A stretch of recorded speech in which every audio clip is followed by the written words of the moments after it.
Right, so personally, I do believe in the Watchers of Enoch, specifically because I do work with Samael, which came from Samyaza in Enoch, which before that was like a Babylonian as well, I believe, name. But I do know that they're in the Book of Enoch, and I have read the entire Book of Enoch. I also work with Bezaliel, who is another Enochian Watcher who is omitted from certain translations. I think Azazel is potentially the same person as Semyaza because Aza is another name for Semyaza. I also think there may be a connection between Aza and Azrael. As is in the case with any mythology and any mythological texts, I do not so much take these texts literally as I take them to be metaphorical or symbolic. However, I do believe that the characters in any spiritual system are all parts of human consciousness and consciousness itself, and that through means such as meditation, ritual work, lucid dreaming, and other practices, that it is very much possible for human beings to consciously interact with angels. And actually, the first time I consciously interacted with angels was not a choice.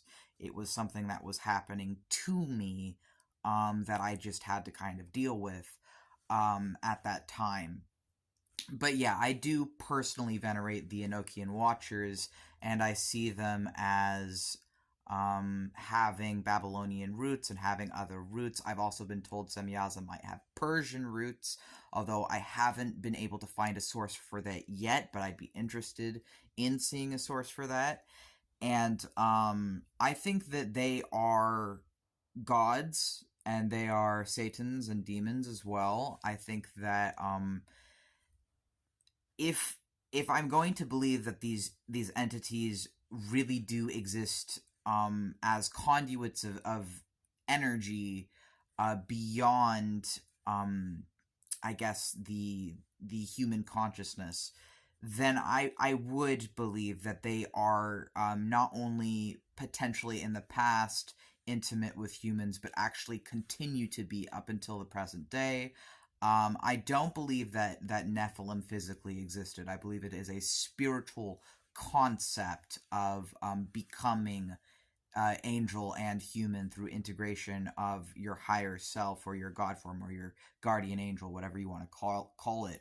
And I think that their sin was really just loving humans and loving them enough to start families with them and to teach them sorcery and witchcraft and life skills. And I think it's possible they did that in the past and they continue to do so in the present. They've done that for me, and I don't hide that. And I think that that the Enochian Watchers are where the idea of fallen angels come from, but they're far from fallen in my eyes. I don't see them that way at all, and I think that the story of the flood or whatever in Enoch, that was the same flood of Noah, I don't think that was God flooding the earth. My theory is that that was just the Ice Age ending, and that when the Ice Age ended and the other species of humans, because Homo sapien is not the only species of humans, I think when the other species of humans died off, that is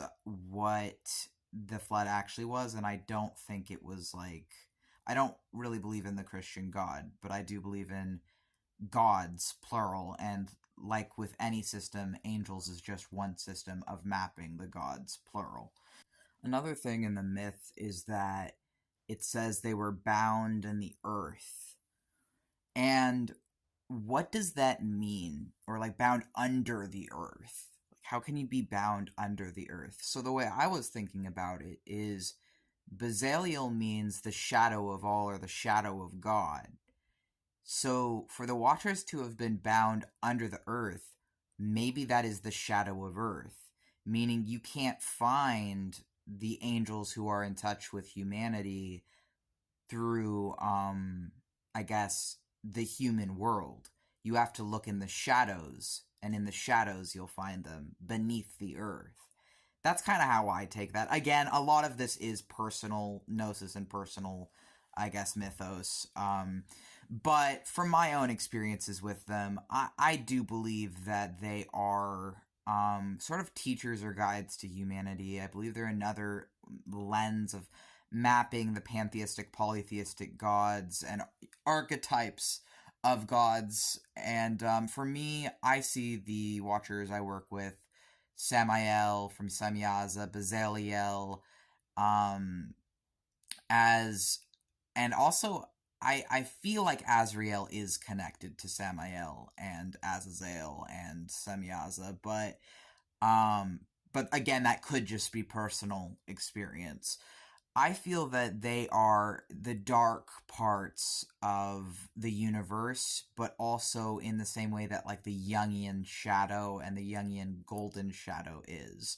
If you're familiar with Jungian psychology, you'll know what I mean by that. And I see Samael and Bazaliel as my adoptive fathers, as lovers to me, as teachers to me, and as people that I really look up to. They helped me down the left hand path. Azrael also helped me down the left hand path. And I feel that I have become within myself a human angel. But I also feel like I kind of already was. It just wasn't conscious, and that's part of why they came to me in the first place, was to help me consciously become who I was meant to be. So I think it was partly fate in my case, but it doesn't really matter. And either way, I'm a sorcerer, and I have a very different opinion on the demons and angels and other things than I think is found in most Abrahamic faiths. I absolutely believe in demons. I absolutely believe in angels. I am of both, but I don't see either as like evil or whatever people water it down to. I don't think it's like that at all. I think these people are really um that if you've spoken to them for yourself, it changes everything.